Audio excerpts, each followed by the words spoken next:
You didn't suddenly start spending recklessly. Your salary didn't shrink. But somehow, your money doesn't stretch like it used to. A few years ago, 10,000 naira could buy groceries, airtime, maybe even fuel. Today, it's gone in a blink. No, you're not crazy. That's inflation at work. Let's break it down. Inflation means prices rise over time. What 100 naira bought last year might need 120 naira today. Not because the item changed, but because your money's value dropped. Think of money like ice in the sun. The longer it sits, the less you have. People often fear inflation, but the truth is a little bit of it is what keeps economies alive. It pushes money to move instead of sit idle, drives investment. Without it, things start to freeze up. But when it rises too fast and your income doesn't keep up, it feels like your wallet is leaking. So what's causing this leak? That takes us to the next part. Okay, so why does inflation happen? There are a few common reasons. First, too much money, chasing too few goods. This happens when governments print more money or people suddenly have more to spend, like after salary increases, but the supply of things to buy doesn't grow as fast. Second, rising cost of production. If it's more expensive to produce or import goods, say fuel prices jump, then sellers increase prices to make up the difference.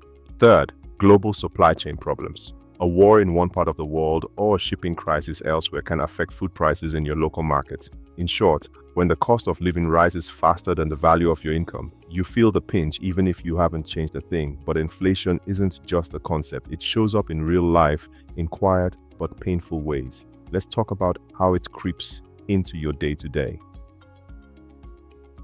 How it affects you even if you don't notice right away. Inflation is sneaky. It creeps in, quietly changing your life. You start buying smaller packs, you switch brands, you go out less, or you just find yourself choosing between data and dinner. What's worse, your salary rarely keeps pace. Employers are slower to raise wages, meaning your purchasing power quietly erodes. You're technically earning the same, but you can afford less. And when inflation gets out of control, like in Zimbabwe's past or Venezuela's present, it becomes almost impossible to plan for anything. Saving, hard. Investing, risky. Everyday life, a hustle. So, what can be done about it both at a national level and in your personal finances? Is there a way out? Yes, but it's complicated. Governments try to slow down rising prices in a few ways. They make it harder for people to borrow and spend by increasing the cost of loans, so fewer people take them. They try to reduce how much money is moving around by spending less themselves or making it harder to get extra cash. They sometimes help control the cost of important things, like food or fuel, by stepping in to keep prices from going too high. But all of this takes time, and sometimes trying to fix inflation can lead to other problems like job losses or slowing down the economy. For you and me, the key is awareness. Track your expenses. Know where your money is really going. Diversify income streams. A single salary will struggle in an inflationary world. Save in assets that grow, e.g. stocks, real estate, or even foreign currencies. Anything that doesn't melt, like cash. Every time your 5,000 naira buys less, that's not you being careless, that's inflation. It's not about being bad with money, it's the system quietly shifting around you, making your cash worth less while your bills stay the same or even go up.